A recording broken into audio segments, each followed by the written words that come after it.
Once again, the monies, skills, and madcap hopes of all three commercials mobilized to capture the audience.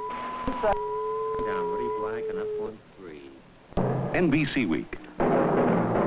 Opening week for shows on the Full Color Network. Don't miss the biggest week in television. NBC Week. Do you prefer your entertainment to be of a quiet nature? Then by all means, don't watch Hogan's Heroes.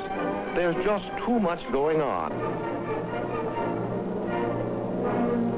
See how the West was fun. Watch F Troop every week on ABC.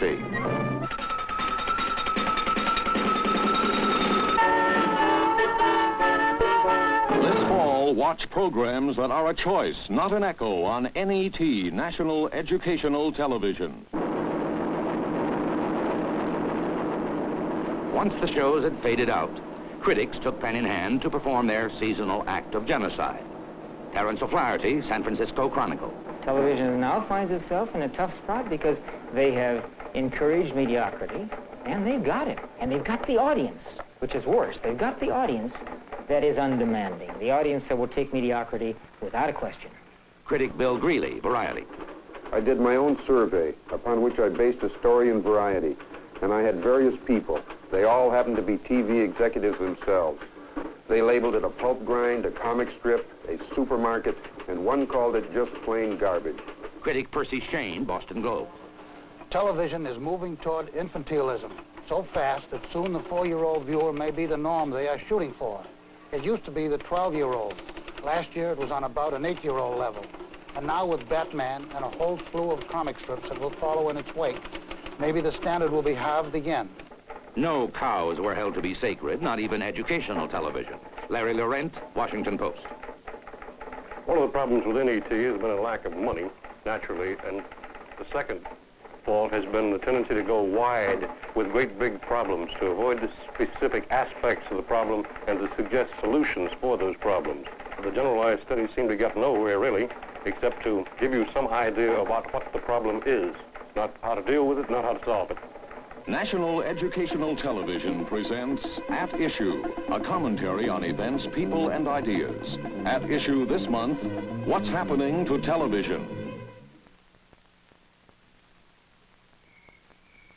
It is the end of another long day in Big Sur, Roanoke, Brattleboro, and Brooklyn. You name the city, you name the town.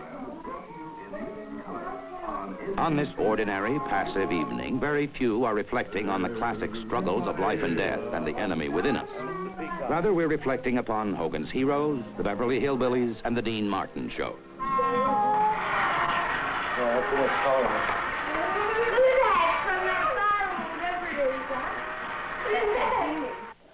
According to the audience rating services, more than 35 million people across this land on this weekday night are watching an average of 3½ hours of television. It is a habit which has been virtually unbreakable ever since 1948 or so, when television meant Tuesday night with Milton Berle.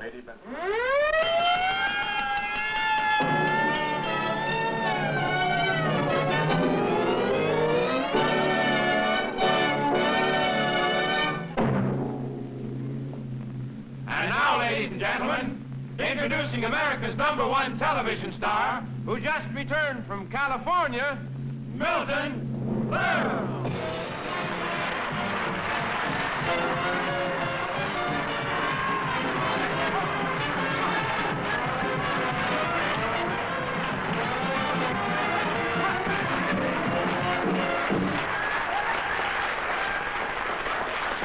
Down, Lassie, down. In its almost 20 years of life, the medium once affectionately known as the fabulous infant has transmitted millions of hours of images, some of them noble or lovable in profile, such as Uncle Milty, most of them faceless and forgettable. But is it truly fair to so indict television? In an age that has produced both the Cold War and the peptic ulcer, was TV ever intended to be anything more than an entertainment medium, a vehicle of escape? How often was its original purpose also to educate, elevate, ennoble a public? Let us hear a man who speaks for the medium, a man who, in more storied times, once spanked it to life. The 1939 New York World's Fair.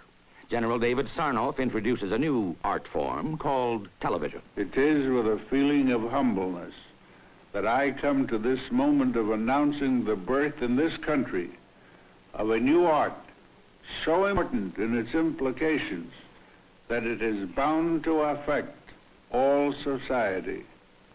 It is an art which shines like a torch of hope in a troubled world. It is a creative force which we must learn to utilize for the benefit of all mankind. In dedicating this RCA building as the birthplace of a new American art and industry, we have in mind the conception of a great service which will benefit our social and economic life and the national ideals of our people. On how many nights has television lived up to such a splendid promise? This is the core of the controversy today. One important not only because it affects the programs we watch, but the airwaves we own. The airwaves, we sometimes forget, are public property. 40 years ago, the Federal Communications Commission was established as a kindred spirit over our television antennas to ensure that broadcasters respect the public's interest, convenience, and necessity. In the course of this program, we will examine how well that interest is being served. 1966. The critics say that along the new television alley, 6th Avenue, enormous power is breeding enormous arrogance. The battle cry of television executives, according to a Variety story, is a quote by a network man who says, "Since we licked Newton Minnow, we couldn't care less." At the new offices of the American Broadcasting Company, the Columbia Broadcasting System, and the National Broadcasting Company, gross revenues are up to nearly $2 billion. The broadcasting business has never been better. NBC Chairman Robert Sarnoff is once to have said, "If we listened to the eggheads, we'd be out of business in 6 months."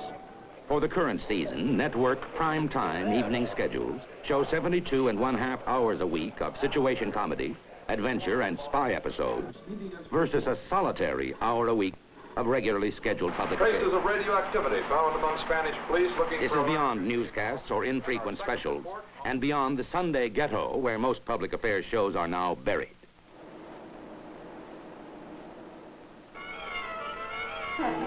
One educator implies this is as it should be, claiming that more than half of America's adults cannot read above the 5th grade level anyhow. If this is true, that still leaves a sizable audience which can. What about them? Who programs for these families? The question must be asked. Doesn't television also have an obligation to meet their needs and raise others' perceptions? John Schneider, Group Vice President, Broadcasting, CBS. How does he regard TV and his role in it? I think we're in a commercial art form. And as such, operating this commercial art form in a cultural democracy, which I think we have to grant these United States being, then I would like to have most people. I would like to be the most popular. I'd like to have the attention of most people looking at my network, because that's an honorable goal. I want to be best. I want to strive to be best. I want to be more popular. Now, if I say to the public, I don't really care whether you look at me or not, I don't see how their interest is served with that attitude. I think it's important that I want to be best, that I'm competitive. I want to be in first place. When the report cards are issued, I want to get an A. And as long as I'm striving for an A, then the public is served. If I only strive for a C, I don't know who's served by that. I'm mediocre, and the public isn't getting the maximum. If I'm second, I want to be first, and if I'm third, or fourth, or fifth, I'm darn ashamed of myself. I want to be better, and I want to stimulate the people I work with to be better, to be more popular. What should television ideally be? And what obligations does Mr. Schneider have to the viewer? Well, I think the television programming should be looked on as a mix. I think there is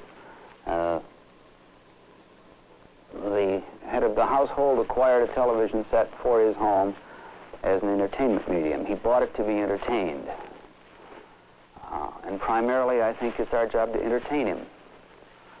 Incidentally, he, maybe as a byproduct, maybe subconsciously, maybe accidentally, he wants to be informed, and we inform him.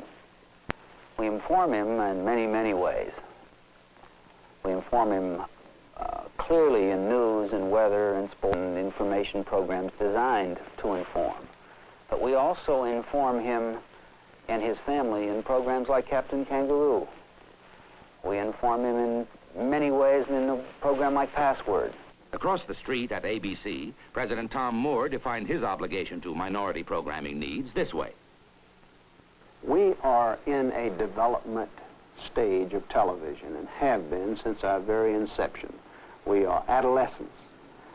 We have not reached a maturity, and it will take a long time for us to do so. But we have come a long way in our programming, and it has changed. But as we get into the second set in the home, as we get into entire color programming, as we get into deeper research into audience composition, it will become necessary to know more about our audiences, and if we have enough facilities that would support more than 3 choices in most television markets, I think that there will be a tendency for us to program, or some members of our industry to program toward minority groups. But I think that's some distance away. Critics often fondly allude to the 1950s as the golden age of television. John Schneider disagrees. The golden age is perfectly dreadful. Some of the things that were done in television in the alleged golden age simply wouldn't stand up today. Programs go off the air because they fail. Studio One was not popular, and then it went off the air. And Playhouse 90 was not popular, and it went off the air. It didn't go off the air because it was successful. Our goal is to have a successful program, to have a popular program.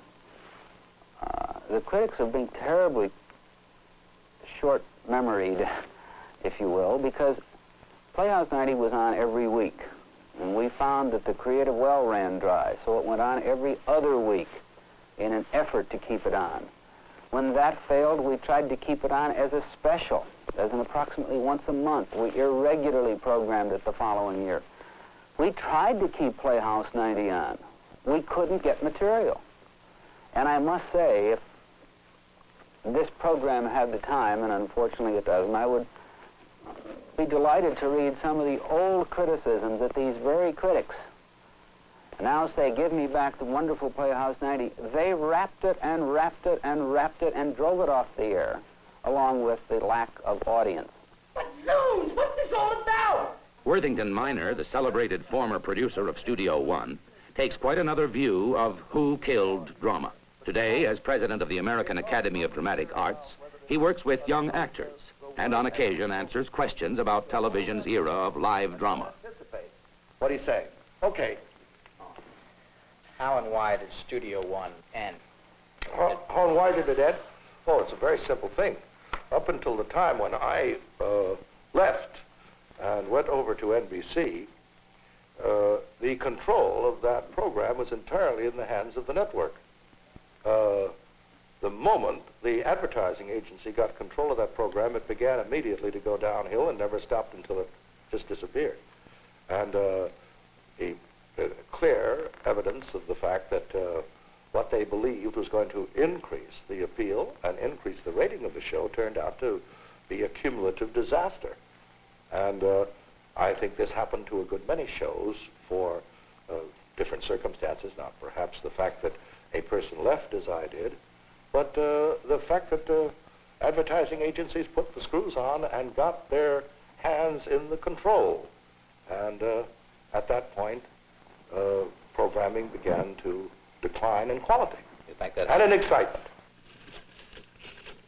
The public likes television the way it is, says John Warwick of Warwick and Legler Advertising. It's good for business, which means it's good for everyone. Critic Terence O'Flaherty thinks otherwise. The role of commercial TV is to sell products. And I think if we forget that for 1 minute, we've forgotten the important thing. It is to sell products. And that's what the networks are interested in, that's what the sponsor is interested in, that's what everybody on the other side of the camera is concerned with. Well, its ideal role, to provide entertainment, I suppose, but there again, entertainment with some substance. But they've set, the terrible thing there, they have set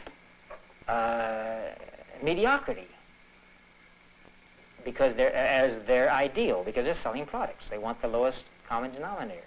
Dick Pinkham, Ted Bates' agency, TV billing $136 million. That's a very familiar point of view, I think. And of course, the objective of television is not to sell products. The objective of television, from the point of view of the television people, is to put on programs which will be attractive to advertisers so that they can sell products. From the point of view of the advertiser, of course, it is to buy programs which will sell products, but that's not television's objective. As far as the lowest common denominator is concerned, that's one of those wonderful catchphrases with which the intellectual tends to demean the taste of the American public. And by the same token, you could say that successful movies are programmed for the lowest common denominator, successful books, successful magazines. Any mass medium obviously has to appeal to as many people as possible. The greatest suspense stories in television are found not in the spy episodes, but in the twice-monthly rating reports. These critically affect 3 men who've been responsible for selecting most of the programs now on television. Mort Werner, NBC, Ed Sherrick, ABC,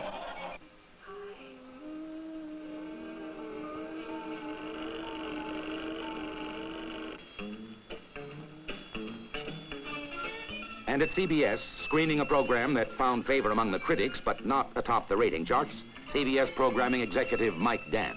You quite often are governed by what you think will be popular with most of the people. That's a basic entertainment or show business motivation, something that you think will be a hit.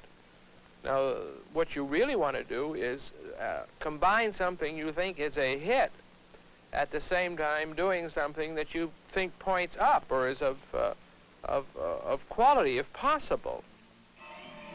How many of the programs that Mike Dant chose for CBS this season were to his taste? I do not personally think most programs on the CBS television network are to my taste.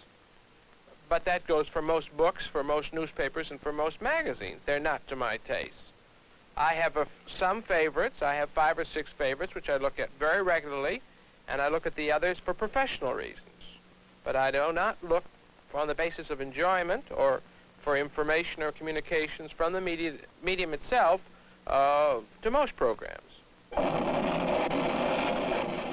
F Troop was picked by programming head Ed Sherrick.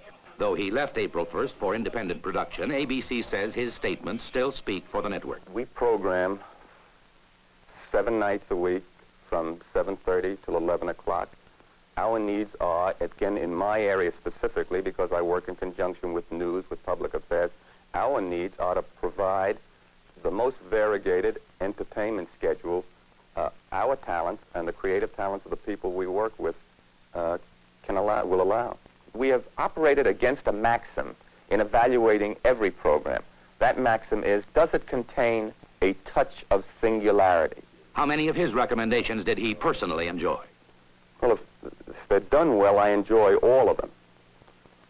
I may not select naturally all of them to view, but as far as liking shows that go on the air, I think it would be suicide to put any show on the air you did not like. Mort Werner of NBC reduces the complex design for survival to this. We discuss our overall strategy. We look at our competition. We program against other networks.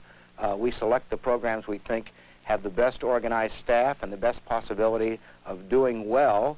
In some cases, we go after high ratings. In some cases, we know we're not going to get high ratings. but the program department makes its recommendation, and it's either approved or disapproved. It is generally approved. Far from the entertainment side of programming, standing on a plateau where the air is allegedly purer, are the news and public affairs departments of commercial television.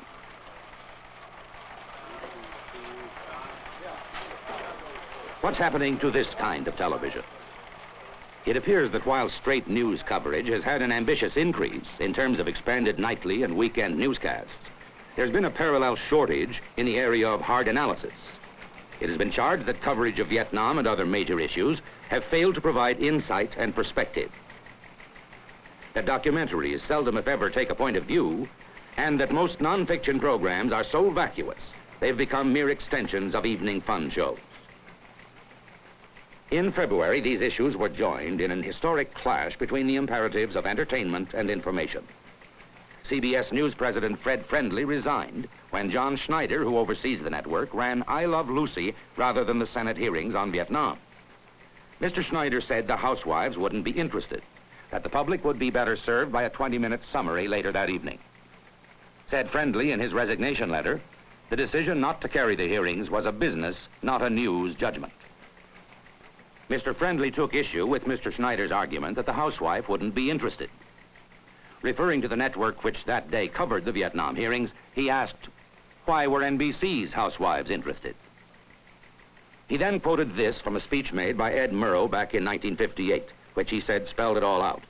One of the basic troubles with television news is that it has grown up as an incompatible combination of show business, advertising, and news. When you get all three under one roof, said Murrow, the dust never settles. The dissatisfaction extends to such critics as John Horn, who is troubled with the lack of analysis on many issues, especially Vietnam. He writes, there's something radically wrong when television cannot find more times and ways to explain and discuss a war that can escalate to World War III. Walter Cronkite. I got quite upset over the criticism of it. I don't know what we could do more than what we're doing. Some of that we're doing we might do better, yes. We have certainly exposed as deeply as we can the arguments for and against Vietnamese involvement with our documentaries and our daily programs, the statements from the Secretary of State, from the President, from the Secretary of Defense, and from those who are opposed to the war effort. I don't see where this criticism comes from or why. I suspect that why we get this criticism of the Vietnam War stems from the fact that we're all confused about this war. And we in television cannot make up the answer to the Vietnam War. We can only reflect the confusion. And when we do, those critics who watch and criticize themselves are confused and blame us for not throwing the spotlight on the answers when there aren't any answers. Some of the critics are within television. During a speech made last October, Howard K. Smith of ABC News said he was troubled by television's present definition of objectivity. Objectivity does not mean what present documentarians think it means. That is, balancing each thought or statement with its opposite. If you find a man who says the world's round, you got to find somebody who will say it's flat. There's a magazine, a famous magazine in the 1930s, which was accused of being anti-Semitic, and it defended itself and its objectivity by saying, look at our last year's output. For every 15 anti-Semitic pieces we did 15 that weren't. Ladies and gentlemen, that brand of objectivity is really simply a respectable name for playing it safe. With each factor view that is presented, canceled out by its opposite, the documentary ends with meaning vanished, like the Wicked Witch of the West, and just a puff of nothing left at the end of the program. The programs are, as a result, uninformative. They are exceedingly dull, and the public finds it possible to look away in millions. I was a judge for the finals of the Emmy Awards this year. I sat through 6 solid of watching what were called documentary programs. They were all extremely elaborate, in beautiful color. They must have cost each a fortune to produce. but not one dealt with the untidy but fascinating world we live in. Most were a good 2 or 3 centuries away from the present time. I protested that I was given no documentaries to judge, and I was a newsman. I was told there aren't any. I could cite innumerable examples of the kind of documentary I'm talking about. CBS's documentary on TV ratings was a careful mutual cancellation of facts and views, signifying in the end nothing. My network mass produces that kind of documentary. NBC recently displayed the typical reaction of a declining form of expression. It sought to meet what is really a question of quality by heaping on quantity. Just as the movies tried to meet their problem by making the screen 3 times as big without changing the story, NBC made its documentary 3 times as long without improving the quality. Truly, you can say of documentary reporting on television what Mark Twain said of Christianity. It's fine. The only thing wrong with it is nobody practices it. Well, with all due respect to my esteemed colleague, Howard, I happen to think he's just absolutely wrong. I think that the proof is in the documentaries we have done. We have not pulled punches. We haven't gone through the process of self-cancellation through objectivity. Objectivity, I think, is not a bad word, and I do not decry its use or its the goal of objectivity. But I do feel that that he's simply wrong in the criticism. Our show on cigarettes, on the Ku Klux Klan, there's just recent examples, abortion, and political issues themselves.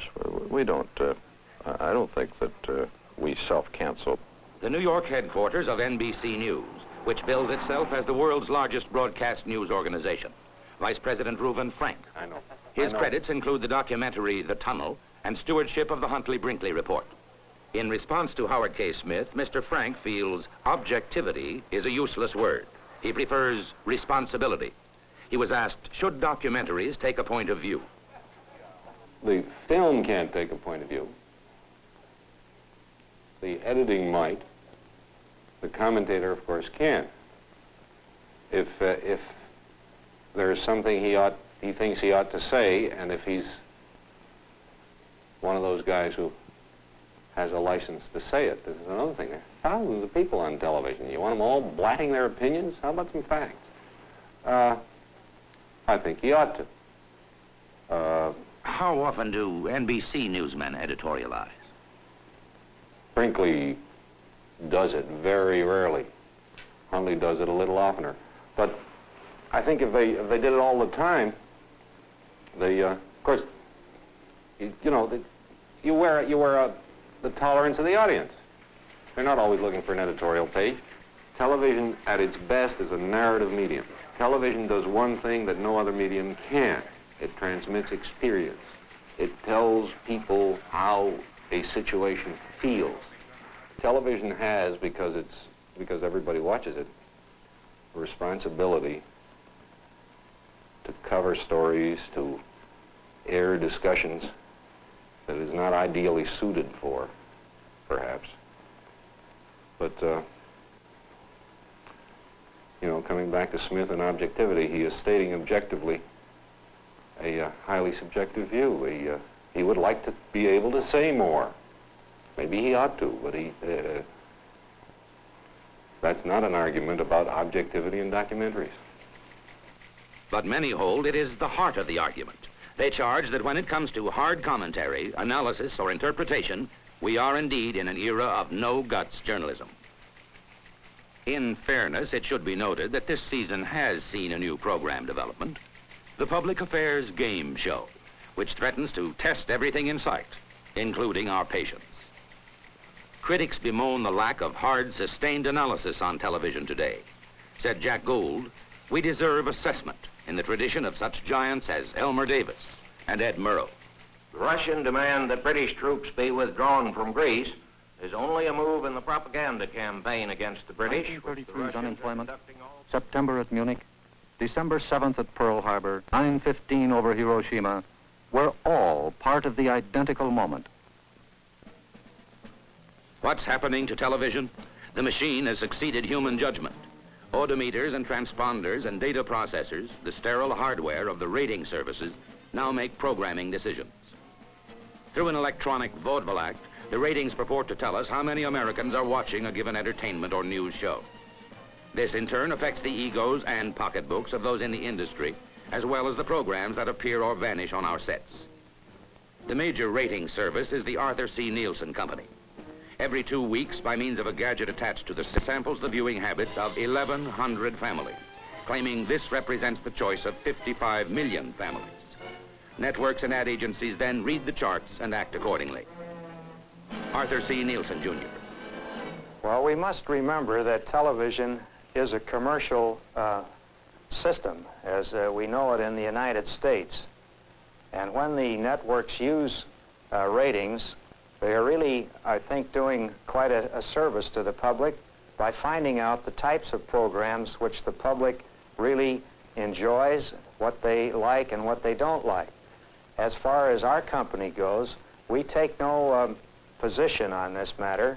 Our function is merely to count the box office. Professor Herbert Arkin, the City College of New York, has published many studies on ratings. Well,